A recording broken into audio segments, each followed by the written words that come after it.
مسعود کی بیوہ نے بتایا کہ شوہر 6 ماہ پہلے بے روزگار ہوا، بچوں کی فیس، گھر کا کرایہ دینے کے لیے قرض لیا۔ لون ایپ والے دھمکیاں دیتے، بلیک میل کرتے تھے۔ میرے بھیا کی جاب 6 منتھ پہلے چھوٹ گئی تھی، گھر کا رینٹ دینا تھا، بچے کی فیسیں دینی تھی، تو انہوں نے ایک ایزی لون ایپ والوں سے 13,000 روپے کا لون لیا۔ 3 ہفتوں میں ان لوگوں نے 50,000 تک اماؤنٹ ہماری بڑھا دی۔ وہ ادا کرنے کے لیے میرے ہسبینڈ نے دوسری ایپ سے پھر لون لیا۔ وہ ہر ہفتے ہمیں میسج کرتے، وہ ہمیں دھمکیاں دینا شروع ہو جاتے، بلیک میل کرنا شروع ہو جاتے کہ آپ کے موبائل کا جتنا پرسنل ڈیٹا ہے ہم آپ کی کانٹیکٹ لسٹ میں میڈیا پر یہ چیزیں شو کریں گے۔ 7-8 لاکھ تک ہم لوگ لون ادا کر چکے تھے۔ ہسبینڈ نے مجھے نہیں بتایا کہ انہوں نے ان کو کوئی خطرناک قسم کی دھمکیاں دی، جس سے میرے ہسبینڈ دل برداشتہ ہو کے اپنے آپ کو ختم کر دیا۔ وزیر اعظم شہباز شریف سے سوال کرنے پر پی ٹی وی سے آف ایئر کر دیا گیا۔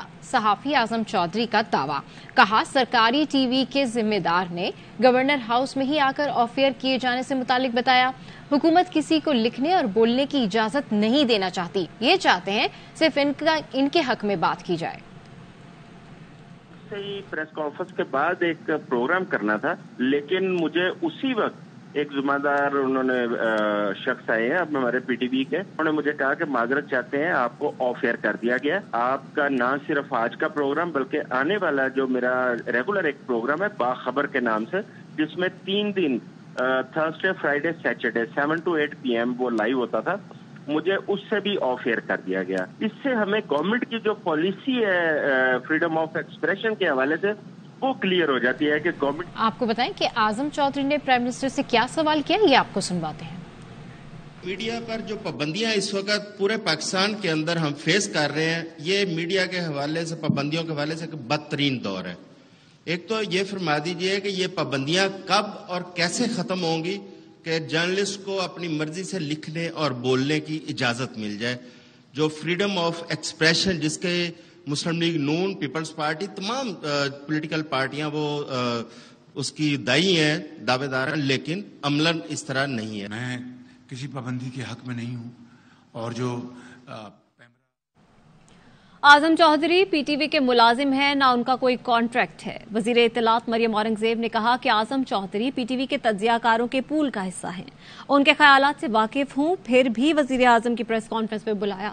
اعظم چودھری کے پاس کوئی ٹرمینیشن لیٹر ہے تو میڈیا میں پیش کریں۔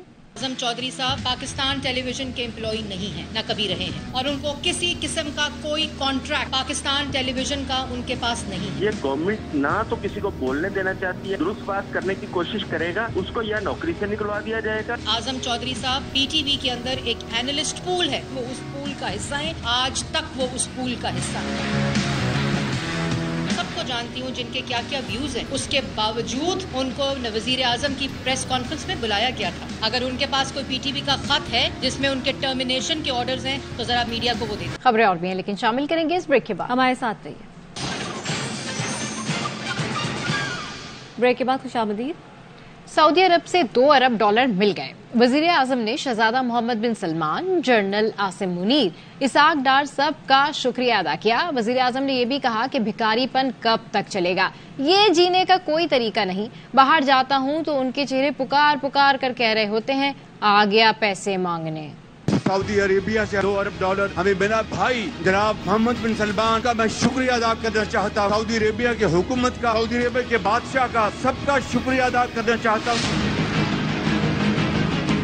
ڈار صاحب کو بھی سپاہ سالار جناب جنرل عاصم منیر کا بھی شکریہ ادا کرنا چاہتا ہوں، مگر یہ جینے کا کوئی طریقہ نہیں، بھکاری پن کا خاتمہ کرنا ہے۔ آج باہر جاتا ہوں میں ان کے چہروں کو دیکھتا ہوں تو یہ کہہ رہے ہوتے پکار پکار کر یہ آگے ہم سے پیسے مانگ، پر مجھے ابھی یہ بیٹا ملا گنیر کا، نے کہا کہ وزیر اعظم کی سیٹ پر بھی میرٹ پر بندہ ہونا چاہیے۔ میں اس کے ساتھ نہ صرف پورا اتفاق کرتا ہوں بلکہ آپ سب میرے ساتھ اس کے لیے تالیاں بجائیں بھرپور۔ لاہور کے یوٹیلیٹی اسٹوروں پر فی صارف مہینے میں 3 کلو چینی ملتی ہے، اب وہ بھی غائب ہونا شروع ہو گئی۔ یوٹیلیٹی اسٹوروں میں عوام کا رش، لیکن سامان رکھنے کے ریک خالی نظر آ رہے ہیں۔ یوٹیلیٹی اسٹوروں پر چینی کیوں دستیاب نہیں، یہ بتا رہے ہیں الماس احمد خان۔ حکومتی ریٹ ہے یوٹیلیٹی اسٹورز پر، وہ نہیں مل رہی چینی، نہ چینی نہ آٹا، جب کاؤنٹر تک ختم ہو گیا سارا۔ یہ 2 بار تو آیا چینی نہیں ملی، آٹا بھی نہیں ملا۔ حکومت نے یوٹیلیٹی سٹورز پر مستحق افراد کے لیے چینی کی قیمتوں میں نمایاں کمی تو ضرور کی ہے، مگر اس کی سپلائی پر کوئی توجہ نہیں دی۔ پہلے ساڑیاں باہر لینا لوائیاں، پھر ساڑیاں اندر لینا لوائیاں، نہ چینی نہ آٹا، جب کاؤنٹر سے کہنے ختم ہو گیا سارا۔ عوام کا کہنا ہے کہ وہ یوٹیلیٹی سٹورز پر چینی کی تلاش میں آ تو جاتے ہیں مگر مایوس ہی واپس لوٹتے ہیں۔ چینی بھی 3 کلو ہوتی، کبھی ہوتی کبھی نہیں ہوتی۔ بازار میں 130 روپے، یہاں 91 روپے ملتی ہے، 30-40 روپے کا فرق ہے۔ یہ 2 مرتبہ آیا، چینی نہیں ملی، آٹا بھی نہیں ملا۔ چلو مالے بندے تھوڑا فائدہ پہنچتا، وہی شارٹ کر دی۔ حکومت نے مستحق افراد کے لیے ہر ماہ صرف 3 کلو گرام کا کوٹا مختص کر رکھا ہے۔ جو حکومتی ریٹ ہے، سرکاری ریٹ ہے یوٹیلیٹی سٹورز پر، وہ نہیں مل رہی چینی۔ ذرائع کے مطابق مستحق افراد کو چینی نہ ملنے کی بڑی وجہ گزشتہ 2 ماہ سے ٹینڈر کا نہ ہونا ہے۔ کیمرامین احمد بٹ کے ساتھ الماس احمد خان، ARY نیوز لاہور۔ وفاقی دارالحکومت اسلام آباد میں گٹر میں گر کر باپ بیٹا جاں بحق ہو گئے۔ سیکٹر I-10-4 میں گٹر کا ڈھکن نہ ہونے کی وجہ سے 15 سال کا عبد الرحمان اندر جا گرا۔ بیٹے کو بچانے کے لیے باپ ارشد گٹر میں اترا لیکن واپس نہ لوٹا۔ ریسکیو عملے نے تلاش کے بعد دونوں کو نکالا تو دم توڑ چکے تھے۔ ریسکیو کے مطابق دونوں دم گھٹنے کے باعث جان کی بازی ہار گئے۔ دونوں کی لاشیں نکال لی گئیں اور ورثہ کے حوالے کر دیا گیا ہے۔ پیپلز پارٹی نے بھی نگراں حکومت پر تحفظات کا اظہار کر دیا۔ پی پی رہنما فیصل کریم کنڈی نے کہا کہ پہلی نگراں حکومت دیکھی ہے جو ترقیاتی فنڈ منتخب حکومت کی طرح خرچ کر رہی ہے۔ ایمل ولی نے کچھ دیکھ کر ہی تحفظات کا اظہار کیا ہوگا۔ پیپلز پارٹی الیکشن کے لیے بالکل تیار ہے۔ Election in time who, care taker government ہے اور وہ اس فری اینڈ فیئر الیکشنز کا انعقاد کرے۔ یہ پہلی نگراں حکومت ہے جو ڈیولپمنٹ بجٹ بھی خرچ کر رہی ہے، ٹرانسفر پوسٹنگ بھی کر رہی ہے، سب کچھ کر رہی ہے۔ ایسے لگ رہا ہے جیسے وہ الیکٹڈ حکومت ہو۔ پاکستان پیپلز پارٹی کو بھی بڑے تحفظات ہیں۔ ایمل ولی صاحب کو جو تحفظات ہیں وہ پارٹی کے اپنے پریزیڈنٹ ہیں صوبے کے، ان کا اپنا حق بنتا ہے، انہوں نے جو تحفظات کیے ہیں ان کو کچھ نظر آ رہا ہوگا۔ کراچی کے علاقے اورنگی ایرانی کیمپ میں منشیات فروشوں کی پولیس پر اندھا دھند فائرنگ۔ اعلیٰ پولیس حکام کی جانب سے مدد طلب کیے جانے کے بعد پولیس اور رینجرز نے علاقے میں مشترکہ گرینڈ آپریشن کیا۔ رینجرز اور پولیس نے 140 ملزم گرفتار کر لیے۔ 2 رائفلز، 6 پستول، بڑی مقدار میں منشیات اور مسروقہ موٹر سائیکلز بھی برآمد کی گئیں۔ مزید خبریں بھی شامل کریں گے اس بریک کے بعد، ہمارے ساتھ رہیے۔ Welcome back. لڑائی لڑائی معاف کرو، محبت کی بات کرو، صدر مملکت ڈاکٹر عارف الوی کا مشورہ۔ اسلام آباد میں تقریب سے خطاب میں کہا کہ کب تک ہم ہمیشہ لڑتے اور دشمنی پالتے رہیں گے۔ کوشش ہے معاشرے سے نفرت کی یلغار ختم ہو، تہذیبوں کو تنازعات بھلا کر امن کی طرف جانا ہوگا۔ تہذیبوں کو ضرورت ہے اس وقت کے کانفلکٹ سے ہٹ کر امن کی طرف جائیں۔ امن کی ایک عجیب سی کیفیت ہے کہ سویلائزڈ وار کی طرف رخ کر لیا جاتا ہے۔ انسان مار سکتے ہو مگر کچھ حقوق دے دو۔ پہلے تو آپ آپس میں لڑتے رہے ہیں، پاکستان کے اندر بھی ہم یہی کر رہے ہیں۔ ہمارے یہاں نفرت کا یلغار ہے، یہ ختم ہو اور محبت کی بات چلے۔ گندھارا سمپوزیم کے لیے پاکستان آئے انٹرنیشنل بدھزم سینٹرل کمیٹی کے ڈپٹی چیئرمین ٹرش تھائمن کا کہنا ہے کہ گندھارا تہذیب کو عالمی سطح پر روشناس کروانے کے لیے پاکستان کی کاوشیں انتہائی شاندار ہیں۔ پاکستانی انتہائی مہمان نواز اور پیار کرنے والے لوگ ہیں۔ ہمارے نمائندے راجہ محسن اعجاز نے ان سے بات چیت کی ہے، آئیے دیکھتے ہیں۔ میں گندھارا سمپوزیم 2023 میں دنیا کے کئی ممالک کے لوگ شریک ہیں۔ سینٹرل بدھزم کمیٹی کے وائس چیئرمین ہیں، ان سے بات کریں گے۔ You are trying to promote this Gandhara civilization which is very, very ancient in your country. You may have followed different religions, but for sure that Gandhara culture is in your blood.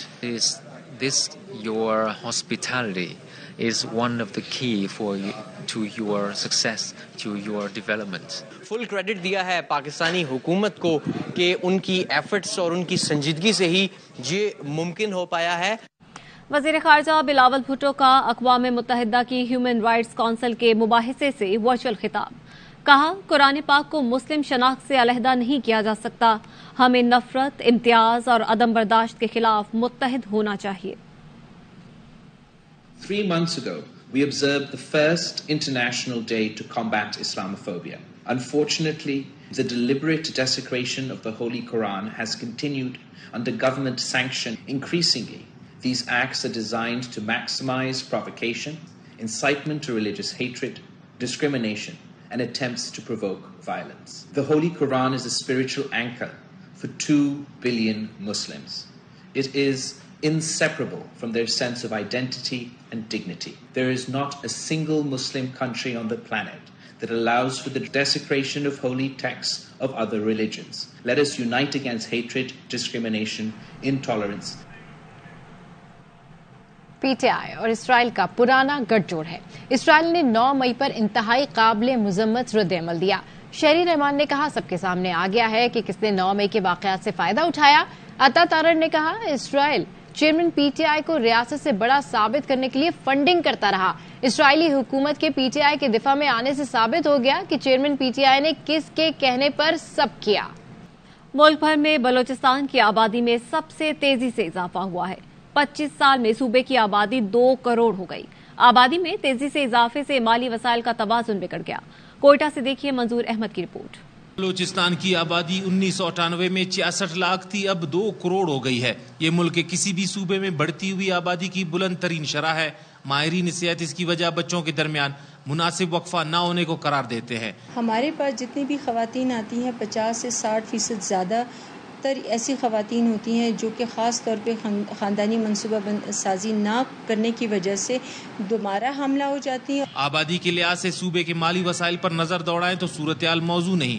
ماہرین معاشیات کا کہنا ہے کہ NFC award میں تاخیر اور صوبے کی اپنی آمدن نہ بڑھنے سے مالی وسائل اتنے نہیں بڑھے جتنا کہ آبادی بڑھی ہے. ہمارے اخراجات جو ہے تقریباً 15 سے 16% سالانہ کے حساب سے بڑھ رہے ہیں اور ہمارے جو آمدن ہے وہ ہمارا 9 سے 10% کے حساب سے بڑھ رہے ہیں.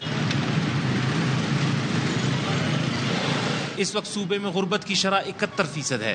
لاکھوں نوجوان بے روزگار، 11 لاکھ سے زائد بچے تعلیم سے محروم ہیں.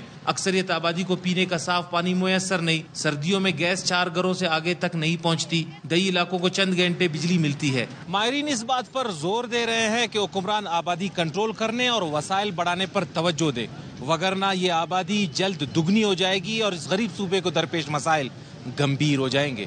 کیمرہ مین شہیر لودھی کے ساتھ منظور احمد، ARY نیوز، کوئٹہ.